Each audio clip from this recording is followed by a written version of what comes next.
Seigneur. Comme il est bon d'être dans la présence de Dieu hier soir, amen, ce matin, ce soir, demain matin, demain soir, amen. C'est merveilleux parce que c'est intense et c'est comme si c'est une seule réunion qui est en continuel.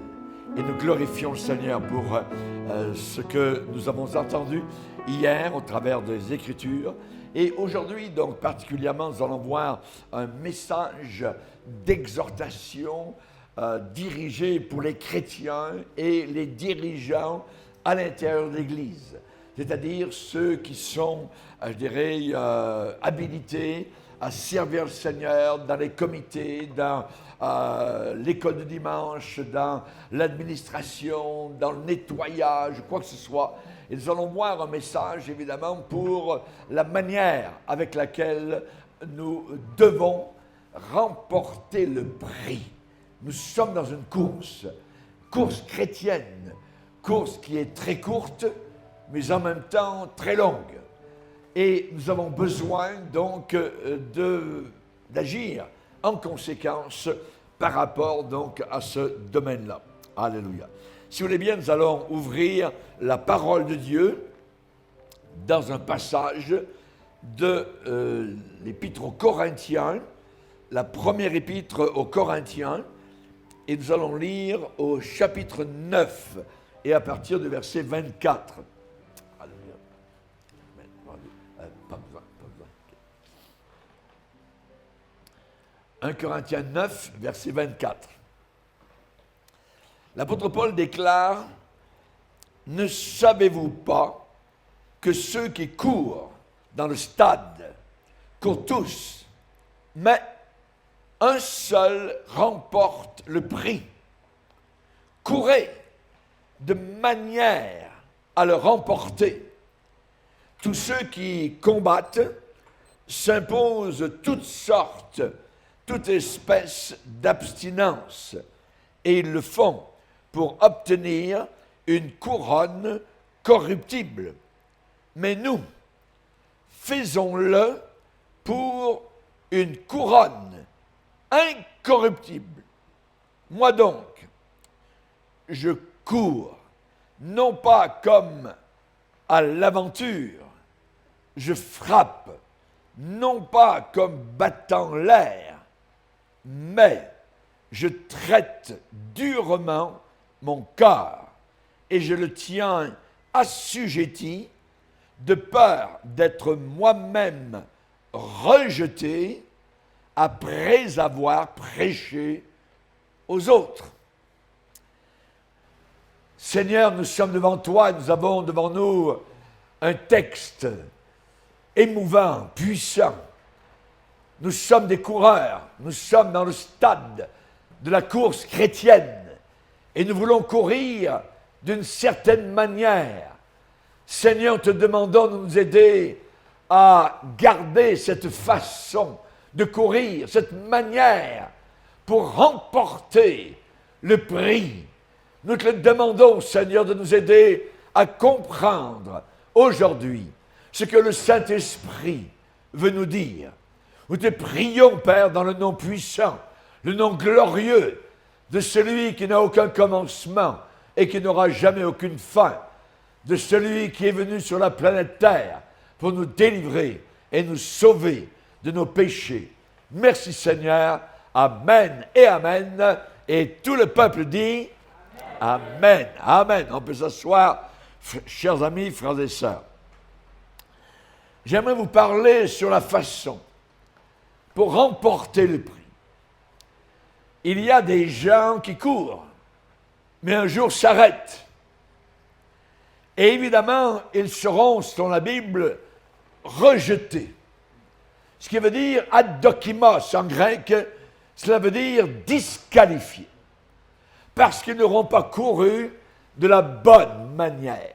Donc, aujourd'hui, nous allons voir particulièrement cet enseignement sur la manière pour remporter le prix.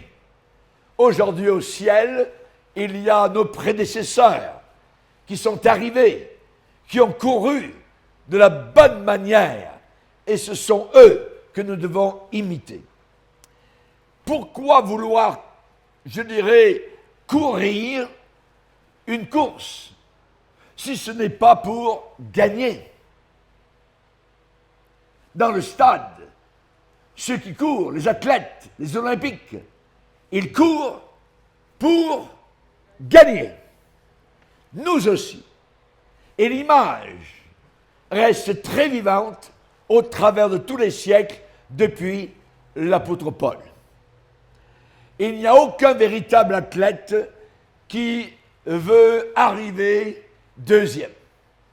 Tous les athlètes qui partent, on va dire, sur la course, sur un 100 mètres, tous veulent arriver premier. Mais aujourd'hui, il est vrai que dans certaines courses, comme les marathons, plus de 40 km, nous avons les marathons aux États-Unis de Boston, le marathon de Paris, le marathon de Vancouver au Canada ou de Montréal. Évidemment, cela attire des milliers d'amateurs. Leur seul but, c'est finir la course. Ce n'est pas d'arriver en premier. La plupart, c'est de finir la course. Bien ou mal, ils veulent terminer leur course. Et il n'y a pas de mal, évidemment, à cela. Parce que pour eux, pour la plupart, c'est pure distraction et pure récréation. Mais dans une véritable compétition athlétique, le but est de gagner. Et l'apôtre Paul a montré que toute vie chrétienne, tout ministère chrétien est une véritable compétition. Ce n'est pas une course de fun, ce n'est pas une fun run, non. L'apôtre Paul a pris la chose très au sérieux et il a vécu en conséquence. Les Corinthiens, à qui l'apôtre Paul s'adresse, comprenaient très bien la compétition athlétique. Depuis l'époque d'Alexandre le Grand, les Jeux olympiques avaient dominé la société grecque. Et il y avait deux grands événements athlétiques. Premièrement, les Jeux olympiques. Olympique parce que ça vient du mont Olympe, en Grèce. Et donc, il y avait les Jeux olympiques qui avaient lieu tous les 4 ans, donc à Athènes. Et deuxièmement, il y avait les Jeux ismiques. Ismiques, c'était une autre année au printemps. En ville, à Corinthe, la plus grande attention était sur les Jeux. Et tout le monde à Corinthe savait quelque chose au sujet de l'athlétisme. Surtout que remporter le prix, évidemment, était le but final. Le prix à gagner était une couronne de laurier ou des branches de pin. Et donc, c'était un très, très grand honneur. Si quelqu'un était gagnant, il était exonéré de taxes par le gouvernement pour le reste de sa vie. Et il y avait évidemment une réputation parmi la population. Ces gagnants aux Jeux olympiques étaient reconnus et réputés. Les gagnants étaient vénérés par-dessus toute autre personne, comme aujourd'hui un peu avec nos étoiles du sport. Lorsque je suis venu faire une mission dernièrement au mois de mars, quand j'ai pris l'avion du Canada jusqu'à Paris, ensuite de Paris jusqu'à Bordeaux, dans l'avion de Paris à Bordeaux, en entrant dans l'avion, tout de suite l'avion a été bloqué, il y avait trop de personnes qui étaient là, et je me suis demandé qu'est-ce qui se passait.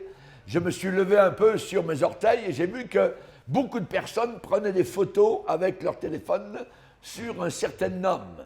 C'était quelqu'un de connu en France, je ne connais pas, d'athlétique. On m'a dit que c'était un athlète. Ah oui, les gens le connaissaient. Et donc, il avait une réputation et il a comme bloqué l'entrée de l'avion à cause justement de sa réputation. Eh bien, on sait particulièrement qu'à l'époque de Paul, à Corinthe particulièrement, chaque jeune homme rêvait de gagner le prix des courses. Donc, moi-même, lorsque j'étais dans la marine, je suis un ancien marin, et il y avait des compétitions marines, je m'entraînais le matin. Pendant que les autres de mes collègues dormaient, je me levais de très bonne heure, donc, pour aller m'entraîner sur la piste, tous les matins. Et j'ai gagné, donc, un jour, le 5 km, je suis arrivé premier.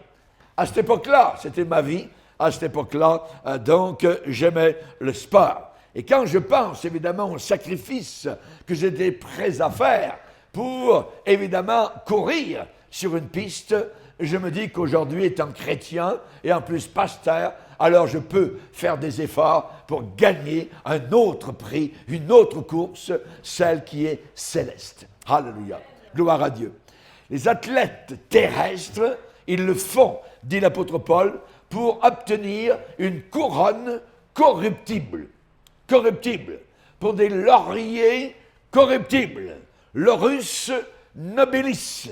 Et particulièrement, donc, je dirais, c'est quelque chose qui n'est pas du tout confortable, je dirais, qui est accroché au vainqueur ou à son cou ou sur sa tête. Et aujourd'hui, certains reçoivent une médaille d'or aux Olympiques qui vaut peut-être 1000 €, je ne sais pas, environ. Hein. Ce sont des prix périssables. Ce sont des prix, des récompenses qui ne dureront pas. Ça a très peu de valeur intrinsèque. Mais cependant, l'athlète qui veut gagner ces prix-là, eh bien, va faire des efforts terribles, de terribles sacrifices pour les obtenir. Et il y a beaucoup de records qui sont renversés l'année suivante, et ainsi de suite. Les trophées aussi peuvent se casser.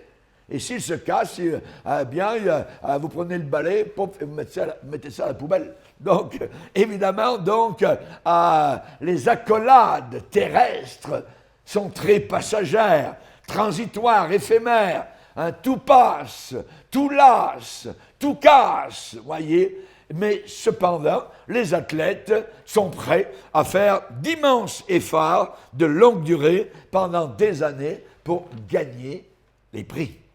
Et l'apôtre Paul, lui, il déclare que si l'athlète terrestre est prêt à se discipliner lui-même pour gagner une couronne de laurier, alors, quel prix êtes-vous prêt à payer pour une couronne incorruptible dont parle l'apôtre Paul? Une couronne qui ne se casse pas, qui ne fane pas. Voyez, l'apôtre Pierre dit un héritage, une couronne qui ne se peut ni corrompre, ni souiller, ni flétrir, laquelle vous est réservée dans les cieux. L'apôtre Paul décrit, je dirais, son propre désir intense pour gagner ce prix. Il a fait des efforts terribles, il a lutté, il a combattu, il a persévéré, il a poursuivi. Et il dit aux Philippiens, je fais une chose, pas deux, pas trois, une seule. Et l'athlète, il a en vue uniquement de gagner le prix, une seule chose. Paul dit, je fais une chose. Quelle chose? Oubliant ce qui est en arrière et me portant vers ce qui est en avant, je cours vers le but pour remporter le prix de l'appel céleste de Dieu. Alléluia. Donc, il dit à cette époque-là aux Philippiens, ce n'est pas que j'ai déjà remporté le prix, ce n'est pas que j'ai déjà atteint la perfection, mais je cours pour tâcher de le saisir. La course de Paul n'était pas encore achevée, il n'était pas encore arrivé, ce qu'il cherchait à atteindre, mais il était déterminé, décidé, résolu, engagé, persuadé, convaincu de ne pas s'arrêter en chemin si proche du but. Et nous sommes tous proches du but. Alléluia. C'est pas le temps de s'arrêter, c'est pas le temps d'abandonner et de lâcher. Au Canada, nous chantons le petit chœur, je n'abandonnerai pas, je ne reculerai pas. Amen. Et c'est le slogan que nous devons tous avoir. Je suis déterminé, j'ai fait mon choix, je ne reculerai pas, je ne regarderai pas en arrière, je vais courir jusqu'au but final. Heureux l'homme qui ne s'arrête pas sur la voie des pécheurs. Amen. Nous ne devons pas nous arrêter sur la voie des pécheurs, comme le dit le psalmiste au psaume 1er. Alléluia. L'apôtre Paul va dire aux Galates qui étaient prêts à retourner à la religion officielle pour ne pas être persécutés. Paul va leur dire, qui vous a arrêté? Vous couriez bien, ça allait bien, et maintenant, vous voulez retourner à la religion?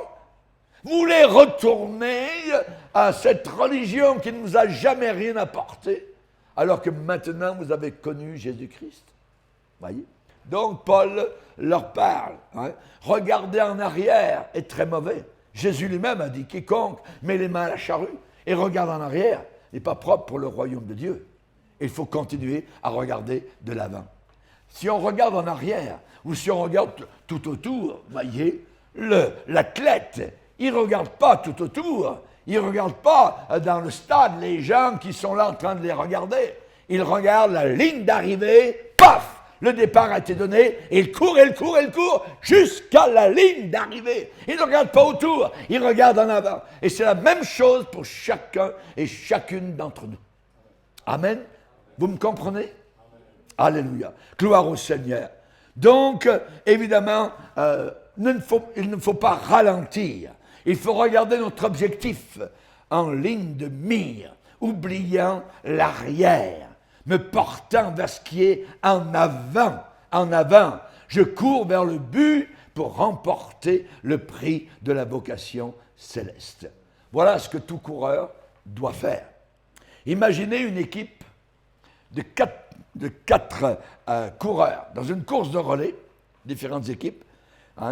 Généralement, c'est des équipes de 4. Donc, l'un court et donne le relais à l'autre, l'autre continue, ainsi de suite. Vous connaissez ça. Mais imaginez une équipe dans une course de relais de 4 coureurs. Tout le monde court bien. Tout d'un coup, qu'est-ce qui arrive? Le 4e de cette équipe ralentit, s'arrête et s'en va sur le côté, marche en dehors de la piste et s'assoit par terre. Mais les autres équipes continuent à courir. Oui, continue la course. Dans cette équipe, les 3 autres viennent vers lui et sont horrifiés.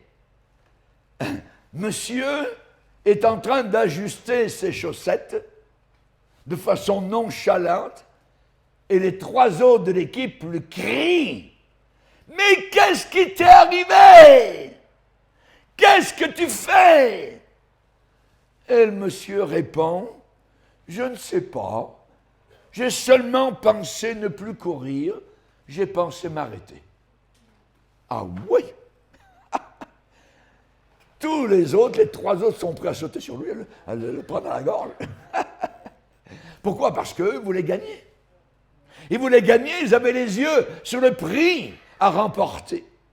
Comment quelqu'un qui s'est entraîné dur, qui avait travaillé dur pour entrer dans la course, n'avait pas continué à courir, avait laissé tomber tout le reste de l'équipe? Évidemment, cette personne qui s'est arrêtée n'était pas un leader. Absolument pas. Et j'ai observé au travers des années tous les bons leaders que j'ai pu connaître, des gens doués, de capacités, ils semblent tous avoir un instinct inné en eux pour gagner, pour remporter le prix. Et ceux qui n'ont pas cela ne sont pas des leaders efficaces. Si vous voulez gagner dans la course chrétienne, il y a un prix à payer. Il y a un prix à payer. Sinon, Paul dit, vous serez rejetés. Vous serez disqualifiés. Ad dokimos. Si nous voulons gagner dans la course chrétienne, il y a un prix à payer. 3 choses à faire. Et je vais insister sur la principale aujourd'hui. Tout d'abord, il faut s'entraîner, le training, s'entraîner, l'entraînement en vue de gagner, en vue de remporter. Il faut ensuite être énergique, pas mollesse, voyez. Et troisièmement, il faut absolument achever la course. C'est simple, c'est très simple. Le psalmiste déclare au psaume 119, « Je cours dans la voie de tes commandements parce que tu élargis mon cœur. » Tu élargis mon cœur. Quelque chose qu'un athlète doit avoir, c'est un bon cœur. C'est toute une question de souffle. Tu élargis mon cœur. Ça veut dire, Seigneur, tu me donnes une capacité plus large de respiration. Quand j'ai envie d'arrêter, quand j'ai envie de lâcher, tu me donnes un nouveau souffle, Seigneur, et je continue pour arriver jusqu'à la ligne, évidemment, qui est devant moi. Alors, nous allons nous arrêter aujourd'hui sur ce point-là. S'entraîner pour gagner. S'entraîner en vue de remporter le prix. Le prix de la victoire, c'est au prix de la discipline. Quelqu'un d'indiscipliné ne pourra jamais arriver à la ligne d'arrivée. Cela demande du self-control, cela demande du sacrifice, cela demande un travail dur. Des gens pensent qu'être chrétien, c'est s'asseoir dimanche matin dans une assemblée et c'est terminé. Et vous allez au ciel dans un siège bien confortable. C'est pas ça. Ce n'est pas ça. Pas du tout. À l'époque de l'apôtre Paul, les athlètes s'entraînaient durement, simplement pour être capables d'être en position de compétitionner. Pour simplement, en Grèce, à l'époque de Paul, pour simplement faire partie des Jeux olympiques, les athlètes devaient donner la preuve de s'être entraînés plein temps pendant 10 mois. Et ils devaient montrer la preuve de cela. Et avant l'événement, avant le jour de la compétition, pendant 30 jours précédant la compétition, les athlètes s'entraînaient tous ensemble, tous les jours, à la vue du public. Et ils suivaient un régime sévère d'exercice, un régime vertigineux de sélection et de discipline. Et évidemment, cela éliminait tous les autres. Et ils ne gardaient que les plus consacrés. À cette époque, comme aujourd'hui, il y a quelque chose de très sérieux d'être compté parmi des athlètes de classe internationale. Et précisément, c'est cela que l'apôtre Paul montre comme discipline qu'il suivait en tant que leader du peuple de Dieu. Ce n'est pas un simple jeu. Cela ne l'était pas aux yeux de l'apôtre Paul. Paul était tendu vers le but comme un athlète dans l'arène. Il voulait gagner une course qui avait bien plus de signification que celle du stade. Ça lui demandait encore plus de discipline, de vigilance, de diligence, être ordonné, réglé dans sa conduite, obéissant, soumis, pas de désordre, ni anarchie, ni indiscipline. Paul va dire dans 1 Corinthiens 9, tous ceux qui compétitionnent pour un prix s'imposent toutes sortes d'abstinences. Toutes sortes d'abstinences. Cela parle de modération, de restriction, pas d'excès. Vous ne pouvez pas briser, casser, arrêter un régime d'entraînement et penser gagner. Vous ne gagnerez pas. Et c'est vrai partout, dans tous les domaines, spécialement dans la course chrétienne et dans le leadership authentique. Le véritable succès vient à un grand prix. Chaque athlète sait très bien cela. Régler son sommeil, tant d'heures de sommeil, ce qu'il mange, comment il s'exerce. Ce n'est pas un effort de temps en temps, passager. Non. Pour ceux qui veulent exceller, c'est une responsabilité constante, non-stop. Être discipliné doit devenir une passion. Une passion. Pas seulement faire ce qui est obligatoire, pas seulement faire ce qui est requis, ce qui est demandé, pas seulement éviter ce qui est prohibé, interdit. Non, c'est un reniement volontaire de soi-même. Un athlète a le droit de manger tout ce qu'il veut, même avant de faire un 100 mètres, ou s'il veut manger, voyez. Mais la Bible dit que non, il ne mangera pas avant un 100 mètres. Il s'impose toute espèce d'abstinence. Pourquoi? Gagner, gagner, gagner, gagner. Et s'il ne sacrifie pas ce droit, il ne gagnera pas.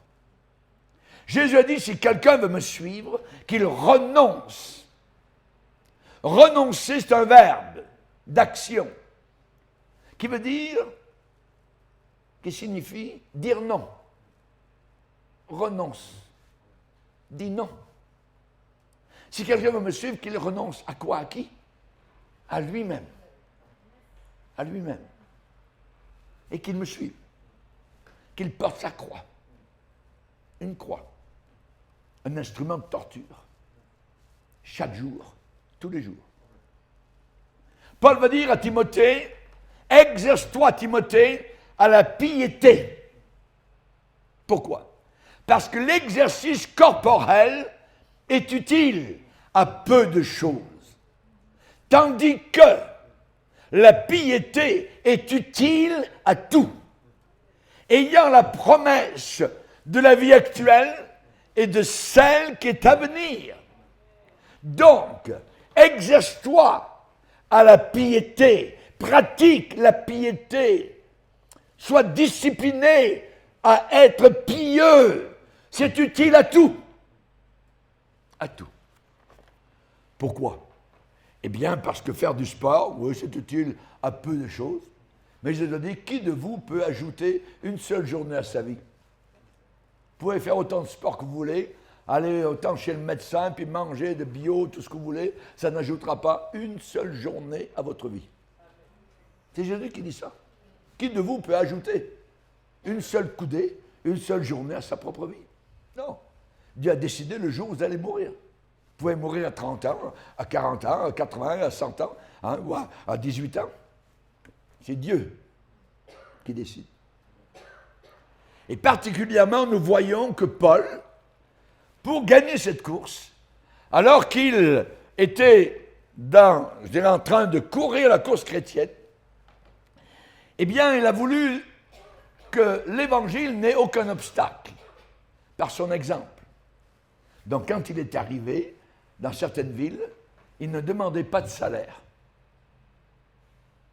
Pourtant, il aurait eu droit, étant un prédicateur de l'Évangile. C'était son droit.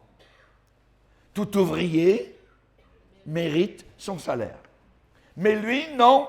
Au début d'une mission, au début d'une église, implanter le drapeau de l'Évangile dans une grande ville, eh bien, au début, il faisait des tentes. Donc, il gagnait son salaire avec le côté, donc, qui n'est pas chrétien. Il renonçait à son droit.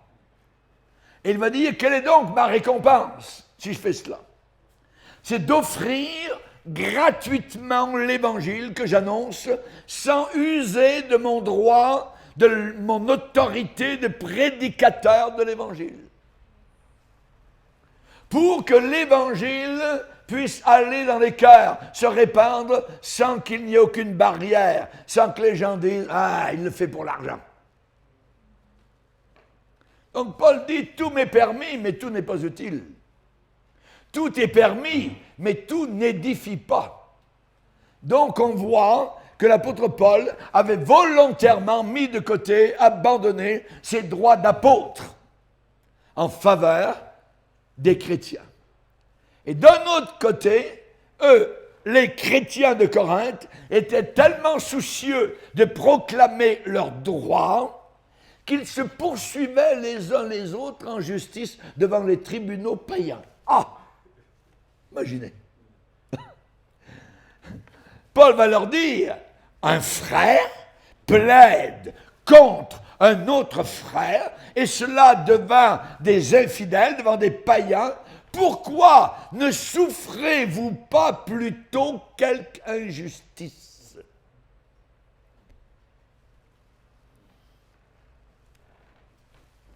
Souffrir quelque injustice, ça fait partie de la course chrétienne. Et même à l'intérieur de l'Église, vous pouvez souffrir quelque injustice. Lâche pas, n'abandonne pas, continue la course. Ce n'est pas le temps d'aller t'asseoir au bord de la piste. Continue à courir. À Corinthe, les chrétiens, certains, souillaient le repas du Seigneur. Paul va leur dire, méprisez-vous l'Église de Dieu? Vous prenez le pain et le vin alors que vous êtes à moitié sous, alors que vous vivez de toutes sortes de manières, de façons, et que durant la semaine, vous faites des choses vraiment diaboliques. Et à Corinthe, c'était la raison pour laquelle, dans l'Église, c'était étonnant parce que le pasteur de Corinthe faisait des enterrements régulièrement. Et ils ont posé la question à l'apôtre Paul, « Paul, qu'est-ce qui se passe? On est toujours en train d'enterrer des personnes. Les chrétiens, ils meurent. » Paul leur a dit, « Vous savez pourquoi? Je vais vous le dire. Vous prenez le repas du Seigneur de façon indigne. Et c'est la raison pour laquelle Dieu vous juge. On ne peut pas prendre le vin qui représente le sang de Jésus et le pain qui représente son corps qui a été cloué sur la croix du calvaire alors que nous vivons d'une manière indigne, païenne. Paf! Dieu jugeait les fameux chrétiens de Corinthe. Et il y avait beaucoup d'enterrements. Ils ont appris. On ne se moque pas de Dieu. Un pasteur, dans le sud de la France, est à l'hôpital, il est sur le point de mourir. Et avant de mourir, il invite les pasteurs de la région, ses connaissances, à venir autour de son lit. Et il va leur avouer quelque chose. Il dit, mes collègues, je sais pourquoi je suis en train de mourir. Pendant des années, j'ai trompé mon épouse, moi comme pasteur. Et j'avais une maîtresse. Et je prenais la Sainte Seine. Et je prêchais l'Évangile. Et je sais pourquoi je suis en train de mourir. Dieu est en train de me juger.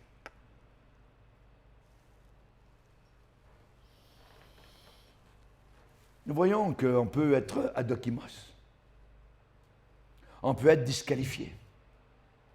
Après avoir prêché aux autres. On voit qu'à Corinthe, les chrétiens étaient tellement occupés à garder leurs droits. Ils étaient en train de perdre le prix. Ils détruisaient leur témoignage. Ils brisaient la communion à l'intérieur de l'Église. Ils fragmentaient le corps de Christ.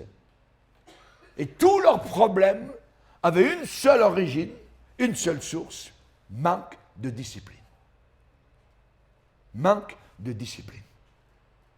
Incapacité d'arriver à se contrôler eux-mêmes.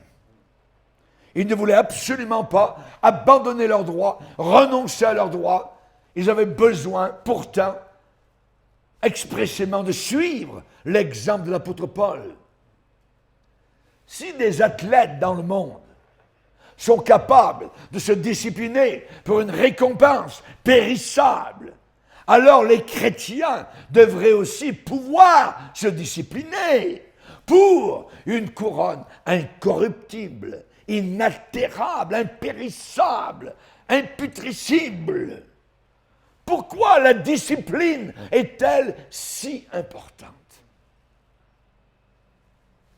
La discipline nous enseigne à agir par principe et non pas selon la circonstance. Tous les hommes de Dieu agissent par principe, les principes de la parole de Dieu, quelles que soient les circonstances. Par exemple, Daniel à Babylone, avec ses collègues, on place une statue et on leur ordonne de s'agenouiller devant cette statue. Vous connaissez l'histoire. Ils ont agi non pas par circonstance, mais par principe. Les principes de la parole de Dieu. C'est ça qui doit être autorité sur nous, qui doit faire discipline dans nos vies. Dire non à nos impulsions, même à celles qui ne sont pas péchées. Être en contrôle sur nos appétits, plutôt que nos appétits avoir contrôle sur nous. On met de côté la convoitise et on permet à la vertu, à la pureté, à l'intégrité, à l'honnêteté de régner sur nos pensées. Dans certaines compagnies, le patron demande à la secrétaire de coucher avec lui si elle veut de l'avancement. La chrétienne va dire non. Monsieur, vous pouvez me mettre dehors. Ma confiance est en Dieu. C'est ce que Joseph a fait en Égypte. Quand sa patronne lui a dit de venir dans la chambre, Joseph a dit non, madame. Comment commettrais-je un aussi grand péché? Et pécherais-je contre Dieu? Cela lui a valu la prison. Mais c'est mieux d'être en prison avec Dieu à vos côtés que d'être à l'air libre avec tous les démons sur vos épaules.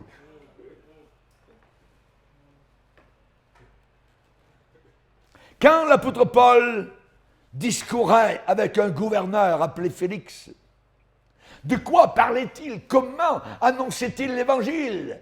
Quels étaient ses sujets principaux? 3. Il parla à Félix et il discourait sur la justice, sur la tempérance. Tempérance, c'est discipline, contrôle de soi-même. Et le jugement à venir. Voilà de quoi il parlait. Nous sommes dans une société totalement indisciplinée. Notre monde a placé sur le trône nos droits personnels. C'est mon droit. Aujourd'hui, être retenu, avoir de la discipline dans le domaine de la parole, dans le domaine de regarder, dans le domaine sexuel. Tout cela aujourd'hui est regardé comme de la foutaise par le monde dans lequel nous sommes. Mais pour nous, cela est d'une valeur inimaginable parce que nous courons vers un but pour gagner une couronne incorruptible dans la gloire éternelle. Il est dit que les vieilles dames chrétiennes doivent apprendre aux jeunes femmes à aimer leurs maris et leurs enfants et à être retenues. Être retenu, ça veut dire quoi? Ça veut dire être modéré, avoir de la restriction, de la modération, de la discipline. Comment développer une discipline personnelle? Comment arriver à gagner le prix de la vocation céleste? Ça peut se faire malgré les complexités d'une vie moderne. Et j'aimerais vous donner aujourd'hui 5 conseils. Notez-les. Tout d'abord, si vous voulez gagner, soyez organisé. quelqu'un de désorganisé ne pourra jamais remporter le prix. Commencez à partir de là où vous êtes. Ça veut dire nettoie ta chambre, nettoie ton bureau, mets en ordre tes papiers bien rangés. Jette les choses qui ne devraient pas être là, qui sont inutiles. Que tout ce qui vous entoure soit soigné, propre, clean, ordonné. Faites une liste de vos priorités. Votre horaire. Que tout soit fait pour que ça soit réglé à l'heure. Placez dans votre horaire particulièrement les choses les plus dures à faire au début. Pourquoi? Parce que c'est là, quand vous vous réveillez, que vous avez le plus d'énergie. Mais ne les mettez pas le soir. Le soir, vous avez envie d'aller vous coucher. Mettez ça le matin. Faites les choses les moins désirables en premier. Les choses que vous ne voulez pas faire sont plus dures à faire. Faites-les en premier. S'il n'y a aucun contrôle sur votre temps, tous les aspects de votre vie seront sans contrôle. Tous les autres aspects. Que faites-vous avec votre temps?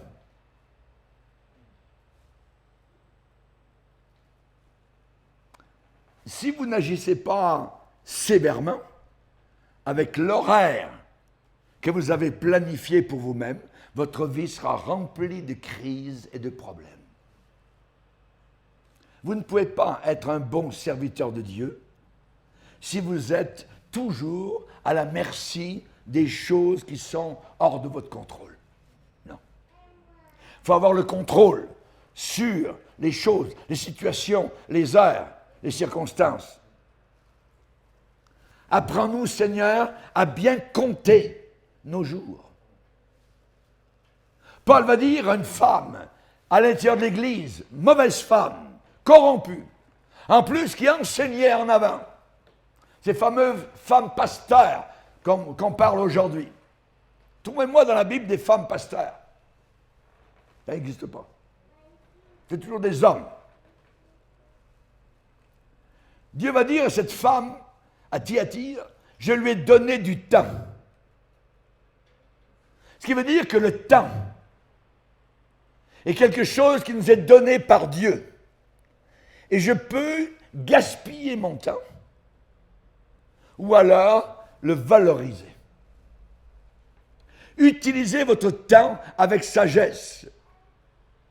Une fois que vous avez fait un plan, suivez votre plan. Ne repoussez pas à plus tard. Ça demande du travail dur.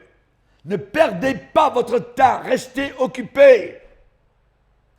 Vous n'avez pas le temps de vous asseoir sur un sofa pour regarder les poubelles de ce monde pendant des heures. Et votre Bible est fermée. Et bientôt, il y a un tas de poussière sur votre Bible. Et après, vous vous demandez, qu'est-ce qui se passe dans ma vie chrétienne? Ah oui, attends.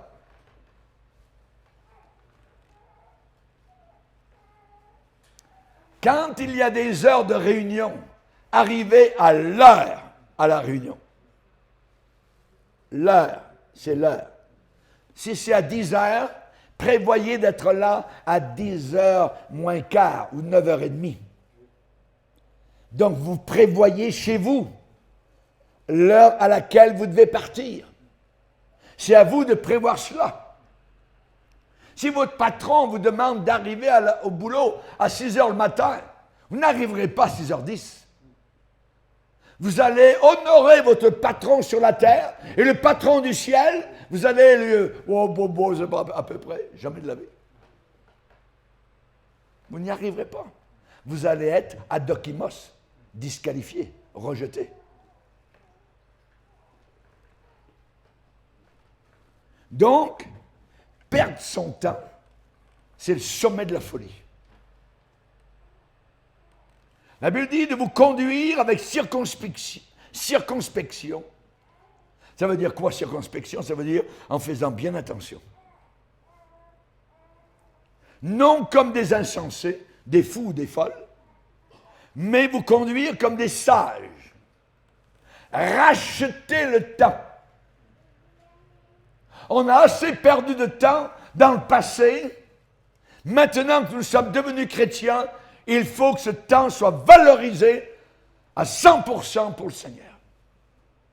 Rachetez le temps. Pourquoi? Parce que les jours sont mauvais. Les jours sont mauvais. Notre génération est une très mauvaise génération.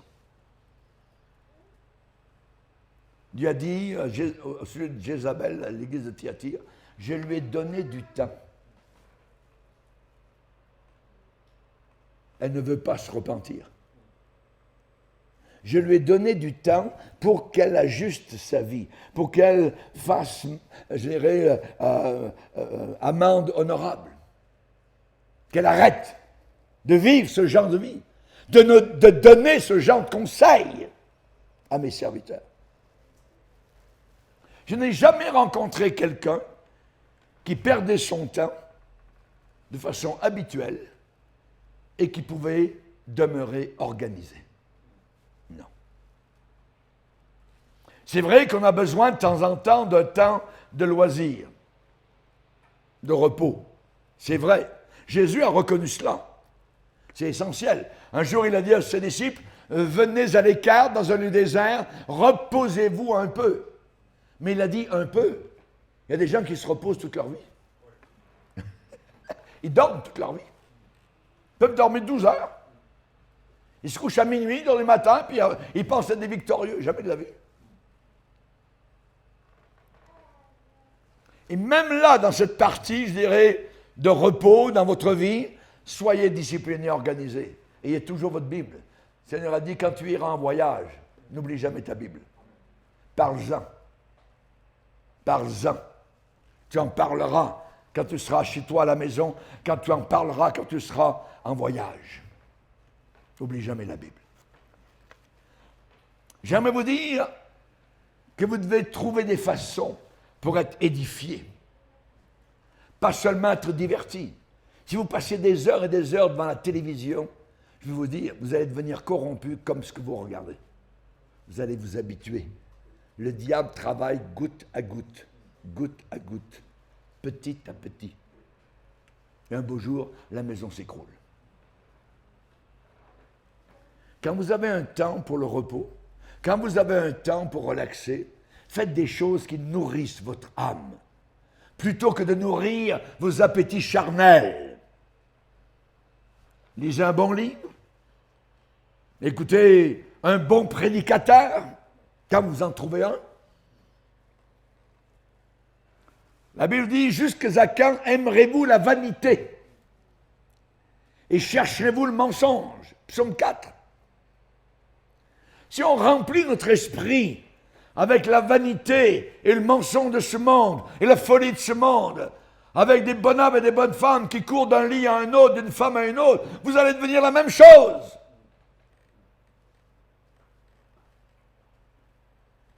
Je marcherai, disait David, dans l'intégrité de mon cœur, au milieu de ma maison. Je ne mettrai rien de mauvais sous mes yeux. Rien de mauvais sous mes yeux. C'est le premier conseil. Pour gagner, arriver sur la ligne d'arrivée. Deuxième conseil. Faites attention aux petites choses. Les petites choses. Si vous voulez rester discipliné, vous avez besoin d'avoir l'habitude de placer les objets au bon endroit, à la bonne place. Les petites choses sont importantes. Dans une parabole, Jésus a recommandé le serviteur fidèle en peu de choses sera fidèle dans les grandes choses. Si vous n'êtes pas fidèle dans les petites choses, vous ne pourrez jamais être fidèle dans les plus grandes. Impossible. S'il y a un manque de discipline dans les petites choses, ça sera l'échec dans les grandes choses aussi. Une petite vis mal placée dans une fusée de la NASA et la fusée explose. C'était simplement une petite vis qui était mal vissée. Petite chose. Petite chose. Il y a de grands royaumes qui ont été perdus parce qu'il manquait un clou dans un fer à cheval, dans une monture. Dans ma propre expérience, ça fait plus de 50 ans que je prêche la parole de Dieu.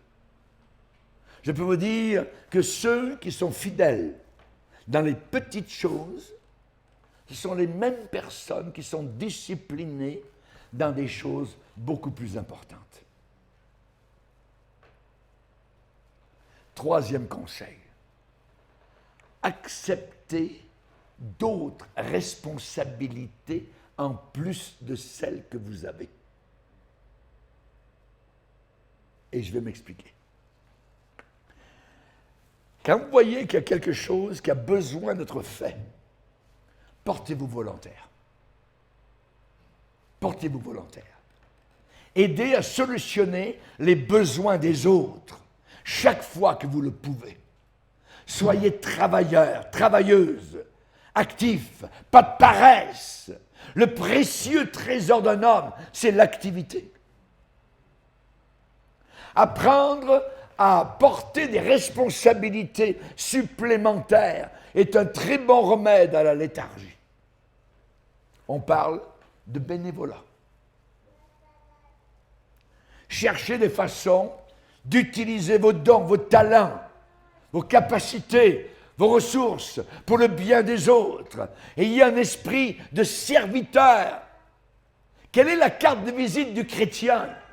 Ce n'est pas prophète un tel, apôtre un tel, grand pasteur un tel, non. C'est une carte où il est marqué serviteur. Serviteur.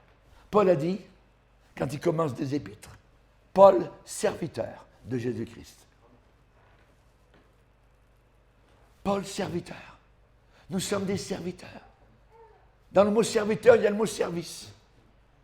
Et vous avez vu ces gens qui arrivent parfois au restaurant avec leur serviette blanche et qui sont dans votre table et qui disent « à votre service ». À votre service. C'est ça le chrétien. Nous sommes au service des uns et des autres. Et nous sommes au service de Dieu. Alléluia.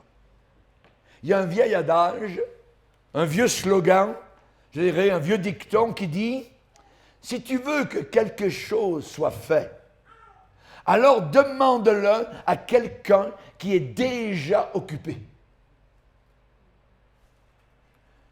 Parce que ceux qui ne font rien, feront rien de plus.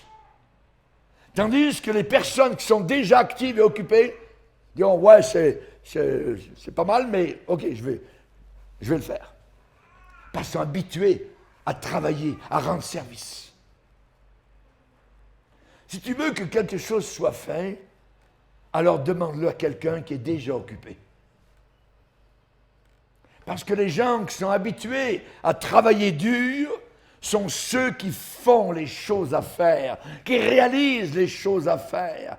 La léthargie vient d'une vie désorganisée, d'une vie indisciplinée. Paul va dire, je traite durement mon corps, de manière tough, dure.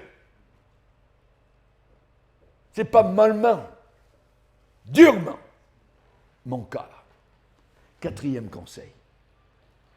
Après avoir commencé quelque chose, finissez la chose. Ne vous arrêtez pas en cours de route sans que ce ne soit pas fini. Je répète, après avoir commencé, débuté quelque chose, finissez la chose. Si vous avez l'habitude de commencer des projets que vous ne finissez jamais, c'est un signe certain, immanquable, que vous êtes indiscipliné.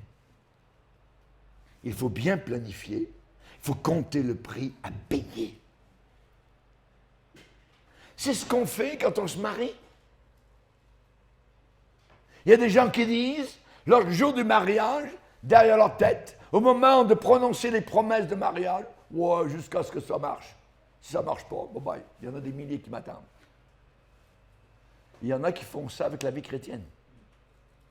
Moi, quand j'ai accepté le Seigneur, j'ai dit jusqu'à la mort, Seigneur. Quand je me suis marié et que je me suis avancé dans ma tête, je vais aimer André jusqu'à la mort. Ça fait 50 ans. Cette année, ça va faire 51 ans. Et je bénis le Seigneur.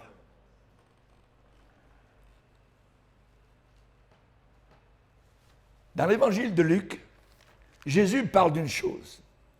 Il dit au chapitre 14, « Lequel de vous, s'il veut bâtir une tour, ne s'assied d'abord pour calculer la dépense et voir s'il a de quoi la terminer. » Terminer. De peur qu'après avoir posé la fondation, il ne puisse l'achever, la terminer.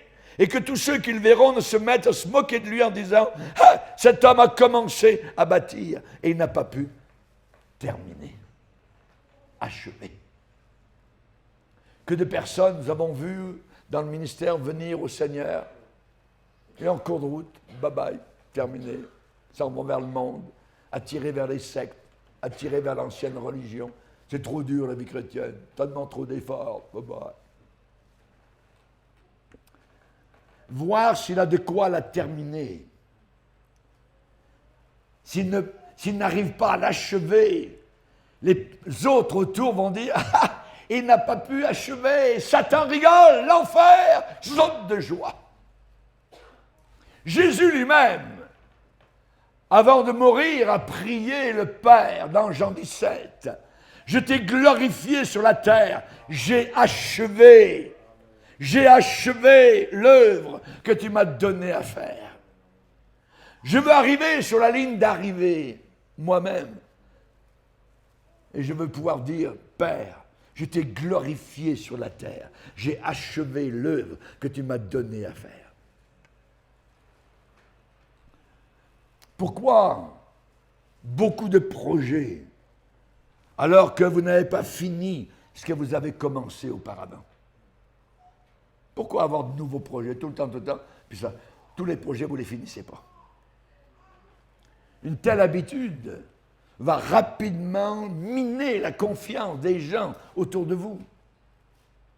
Paul, à la fin de sa vie, a dit « J'ai achevé la course ».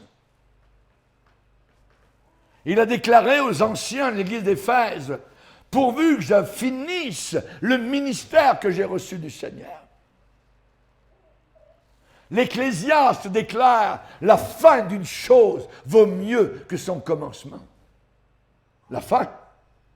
C'est bien de commencer, de bien commencer.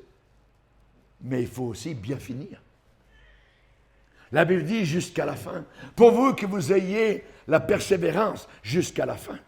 Pourvu que.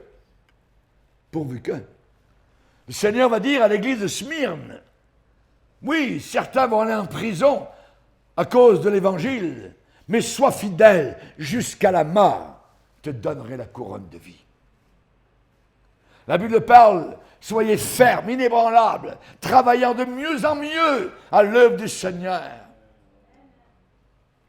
Et le conseil est donné dans le livre des rois, que celui qui se revêt de l'armure ne se glorifie pas comme celui qui la dépose.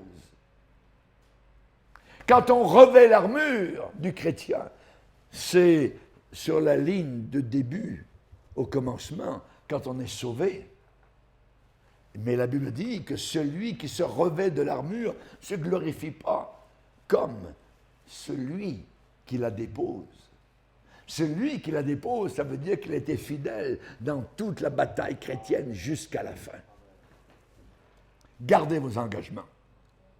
Ne dites pas quelque chose que vous ne pouvez pas faire. Oui, je vais le faire, et vous ne le faites pas. Ça mine la confiance. Ne faites pas une promesse que vous n'avez pas l'intention de tenir, d'accomplir. Jésus a dit que votre parole soit oui, oui, non, non. En d'autres mots, votre parole est une promesse. Si tu fais une promesse à l'Éternel ton Dieu, Tu ne tarderas pas à l'accomplir, car l'Éternel ton Dieu t'en demanderait compte et tu te chargerais d'un péché. Dire une chose et ne pas la faire, la Bible dit que c'est un péché. Deutéronome 23, versets 21 à 23. Si tu t'abstiens de faire une promesse, tu ne commets pas un péché, mais tu observeras ce qui sortira de tes lèvres. Par conséquent, les promesses que tu feras volontairement à l'Éternel ton Dieu, tu les garderas. Quelqu'un qui ne garde pas ses propres engagements est indiscipliné tout le reste de sa vie. Et en terminant, 5e conseil. Parlez-vous à vous de temps en temps et dites-vous non de temps en temps. Ça s'appelle le reniement de soi-même. Ça veut dire garder le contrôle sur vos propres appétits en vous refusant certains plaisirs auxquels vous auriez droit. Vous pouvez sauter un dessert, par exemple. Vous pouvez aller témoigner au lieu de faire un sommeil. Vous pouvez faire quelque chose pour votre épouse au lieu de vous faire plaisir. Paul dit, je traite durement mon corps. Durement. Et je le tiens assujetti. Je me rappelle toujours, lorsque j'ai passé mon permis de conduire, celui qui m'a appris à conduire une voiture, j'avais environ 18 ans. Il m'a emmené dans une côte. Et là, il fallait jouer sur les pédales, voyez, pour évidemment arriver à garer la voiture bien comme il faut. Et il m'a dit une chose, cette journée-là. Il m'a dit, jeune homme, avec votre voiture, vous devez toujours garder le contrôle de votre voiture. Gardez le contrôle, tout le temps, sur votre voiture. C'est la même chose dans la vie chrétienne. Gardez toujours le contrôle sur votre corps. Que ce soit les oreilles, les yeux, la bouche, la vie sexuelle, vos pieds, la marche, là où vous allez. Contrôle. Contrôlez votre véhicule. Oh Dieu, tu m'as formé un corps pour faire ta volonté. Baissons nos têtes et prions. Alléluia. Seigneur, nous voulons gagner la course. Nous voulons, Seigneur, te servir avec joie. Nous te bénissons pour tes conseils qui sont agréables, qui sont vrais, percutants, mais efficaces. Nous te demandons, Seigneur Jésus, que nous puissions avoir une équipe qui soit gagnante. Nous ne voulons pas des losers, mais nous voulons des winners. Nous voulons de ceux qui gagnent la course, qui courent dans le stade de la vie chrétienne. Oui, les démons essaient de nous tirer vers la touche, essaient de nous faire sortir de la piste, mais nous dirons, continue à courir, Seigneur, et nous te demandons de nous aider, parce que tu es celui qui a couru devant nous, Seigneur. Alléluia, tu nous as montré le chemin. Nous te bénissons pour la croix que tu as portée, Seigneur, et nous, à notre tour, nous voulons suivre ton exemple. Aide-nous pour quelques petites années à suivre jusqu'à la fin, la course chrétienne, jusqu'à la ligne d'arrivée. Nous te le demandons dans le nom puissant et glorieux de ton Fils Jésus. Amen et Amen. Et tout le peuple dit Amen.